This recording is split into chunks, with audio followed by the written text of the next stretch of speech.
Welcome back mga ka-TV. Ang video na tatalakayin natin ngayon ay ang chapter 7 ng The Beginning After the End, at kung bago ka lang sa channel ko ay huwag mahiyang mag-like, subscribe o follow at i-click ang notification bell para ma-notify ka sa susunod na video. Paalala, ang video na tatalakayin natin ngayon ay maaaring mag-iba mula sa ilalabas na anime. Hindi ko inaangkin ang mga drawing o anumang materyales na ipapakita. Ang layunin ko ay magpakita ng suporta at magbigay ng impormasyon tungkol dito.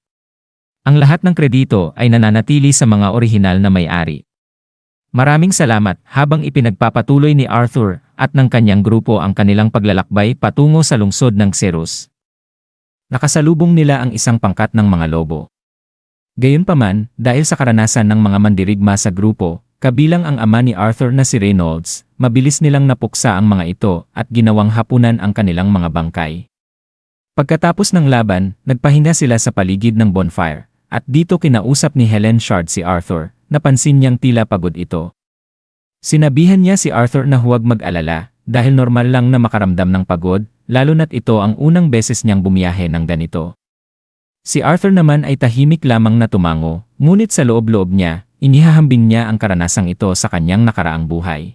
Habang nag-uusap sila, binanggit ni Helen ang isang bagay na ipinagmamalaki ni Reynolds, na si Arthur ay isang henyo sa salamangka at nagising ang kanyang kakayahan 1 taon pa lamang ang nakakalipas.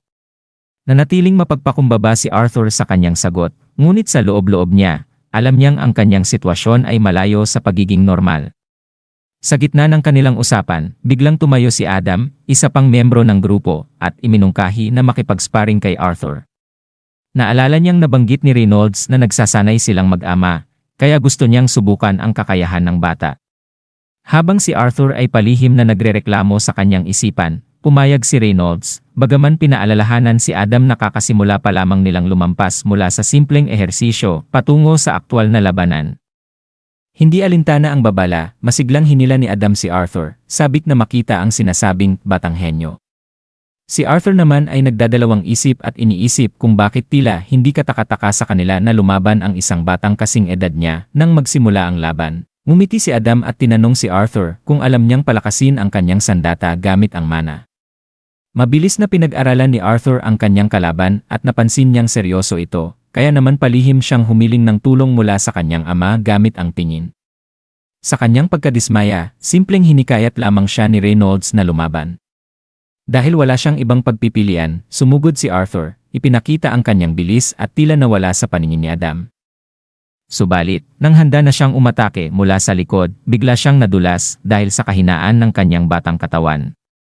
Nataranta man saglit si Adam, agad siyang nakabawi at nagpatuloy sa laban.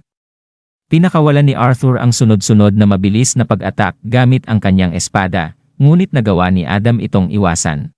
Sa isang punto ng laban, tinamaan ni Arthur ng headbutt ang balakang ni Adam bago muling umatake gamit ang kanyang espada, ngunit sinalubong ito ng isang sipa. Bagaman naiwasan ito ni Arthur, biglang ginamit ni Adam ang kanyang sandata upang matanggal ang espada mula sa kamay ni Arthur.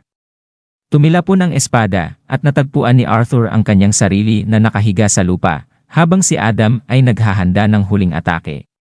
Bago pa ito matuloy, biglang sumingit si Durden Walker at sinampal si Adam, pinagsabihan itong masyadong seryoso sa laban-laban sa isang bata. Sa gilid ng laban, agad na lumapit si Alice, ang ina ni Arthur, na labis na nag-aalala para sa kanyang anak. Ginamot niya ang mga gasgas nito at tinanong kung ito ba ang pinag-aaralan niya. Sa kaswal na paraan, sagot ni Arthur na natutunan niya ang kanyang mga galaw sa panonood sa kanyang ama at pagbabasa ng mga libro. Namangha at natawa ang iba sa grupo, lalo na si Adam, na hindi makapaniwalang may natutunan si Arthur ng ganoong klaseng teknik mula lamang sa mga aklat. Dahil dito, hiniling ng iba kay Arthur na turuan sila ng kanyang natatanging mga galaw. Pumayag naman si Arthur at sinimulang ipaliwanag ang mga teknik sa paggalaw. Ipinakita niya kung paano itawid ang likurang paa sa harapang paa, habang ginagamit ang mana upang mapalakas ang pagtulak ng katawan. Masiglang sinubukan ni Jasmine ang teknik, ngunit agad siyang nadapa. Sinabihan siya ni Arthur na halos nakuha na niya ito. Kaya muling sumubok si Jasmine.